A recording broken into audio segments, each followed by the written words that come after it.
আপনি কি প্রাঙ্কো মাস্তানতুনোকে আর্জেন্টিনার ২০২৬ বিশ্বকাপের স্কোয়াডে দেখতে চান? দেখতে চাইলে কেন দেখতে চান?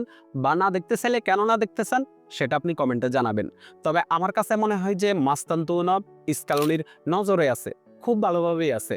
মাস্তানতুনোকে নিয়েও স্কালোনি আর্জেন্টিনার ২০২৬ বিশ্বকাপের প্ল্যান সাজাইতেছে। এখন মাস্তানতুনোর বর্তমানের পরিস্থিতি নিয়ে স্কালোনির কোচিং প্যানেল কিছুটা চিন্তিত। মাস্তানতুনো রিয়াল মাদ্রিদের হয়ে লাস্ট ৪টা ম্যাচে মাত্র ১৩ মিনিটের মতো গেম টাইম পাইছে। লাস্ট ৩টা ম্যাচে তো মাস্তানতুনো হচ্ছে মাঠে নেওয়ারও সুযোগ পায়নি।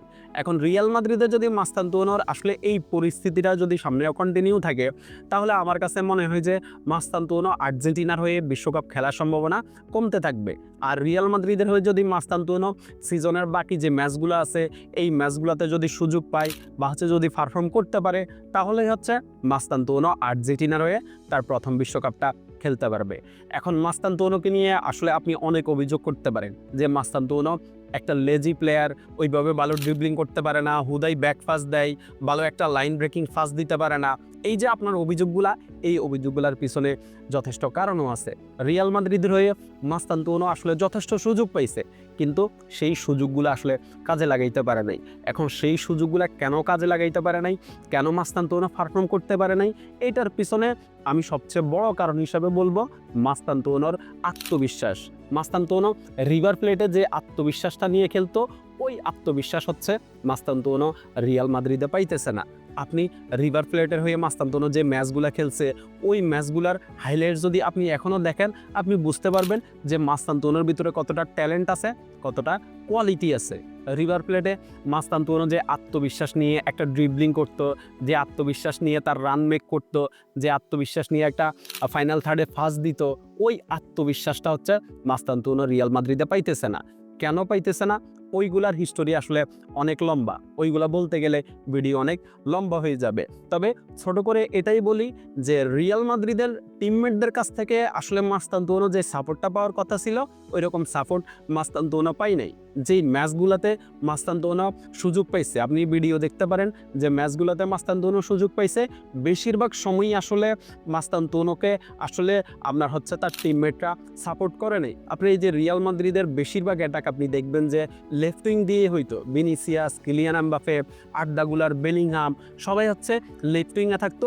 রিয়াল মাদ্রিদের অ্যাটাক লেফট উইং দিয়ে হইতো, রাইট উইং দিয়ে খুব কম অ্যাটাক হইতো। এমনও হয়েছে যে মাস্তানতুনো ফাঁকা স্পেসে ছিল, কিন্তু মাস্তানতুনোকে বল ফাঁস দেওয়া হয়নি। এখন ১৭ বছরের একটা বাচ্চা ছেলের সাথে যখন আপনি এরকম করবেন, যখন আপনি তাকে সাপোর্ট দিবেন না, তখন সে সুযোগ পাইলেও কিন্তু সেটা কাজে লাগাইতে পারবে না, সে পারফর্ম করতে পারবে না। এখন স্কালোনি আসলে মাস্তানতুনোকে কেন পছন্দ করে? এই যে মাস্তানতুনোকে নিয়ে আপনাদের অনেক অভিযোগ, এরপরেও কেন স্কালোনি মাস্তানতুনোকে পছন্দ করে? মাস্তানতুনোর বল রিকভার, মাস্তানতুনোর ফিজিক্যালিটি, তার স্পিড, তার ডিফেন্সিভ ওয়ার্ক রেট, তার ড্রিবলিং সব কিছুই কিন্তু স্কালোনির নজরে আছে। যার কারণে হচ্ছে স্কালোনি মাস্তানতুনোকে ভরসা করে, মাস্তানতুনোকে তার প্ল্যানে রাখে। আর্জেন্টিনার ফুলব্যাকে তো বড় ঝামেলা আছে, এটা আমরা সবাই জানি। আর্জেন্টিনার ফুলব্যাকে বিশ্বমানের কোনো ফুলব্যাক নাই। আমাদের লেফট ব্যাক, রাইট ব্যাকে দারুণ সমস্যা। এই সমস্যার সমাধানের জন্য হচ্ছে মাস্তানতুনোর উপরে স্কালোনি ভরসা রাখেন। এই যে আর্জেন্টিনা টিমে আপনি আরেকটা প্লেয়ার উপরে বিরক্ত, সেটা হচ্ছে নিকো গঞ্জালেস, কিন্তু নিকো গঞ্জালেসকেও স্কালোনি পছন্দ করেন। এই যে ফুলব্যাকের যে সমস্যা, এই সমস্যার সমাধান করার জন্য স্কালোনি হচ্ছে মাস্তানতুনো, সিমিওনে, এরপরে হচ্ছে আপনার নিকো গঞ্জালেস, এই টাইপের প্লেয়ারদের বেশি পছন্দ করেন। এই টাইপের প্লেয়ারদের উপরে আপনার হচ্ছে স্কালোনি বেশি ভরসা রাখেন, কারণ এরা হচ্ছে আপনার যেমন অ্যাটাকে যাইতে পারবে, তেমন কিন্তু সমানতালে ডিফেন্সও করতে পারবে। ডিফেন্সিভ ওয়ার্ক রেট তাদের যথেষ্ট ভালো, যথেষ্ট স্পিড আছে এবং হচ্ছে তাদের যথেষ্ট ফিজিক্যালিটি আছে।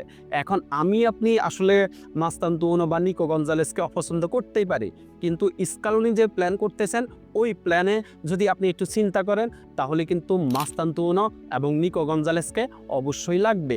এই যে আমাদের হচ্ছে আপনার ফুলব্যাকের যে ল্যাকিংস, এই ল্যাকিংসটা কাটাইতে হইলে আমাদের এই টাইপের প্লেয়ার লাগবে। সিমিওনে, নিকো গঞ্জালেস, মাস্তানতুনো, এই টাইপের প্লেয়ার আমাদের লাগবেই। আপনার কাছে আসলে কি মনে হয়, মাস্তানতুনোর কি আর্জেন্টিনার বিশ্বকাপের স্কোয়াডে থাকা উচিত? সেটা আপনি কমেন্টে জানাতে পারেন। ধন্যবাদ সবাইকে।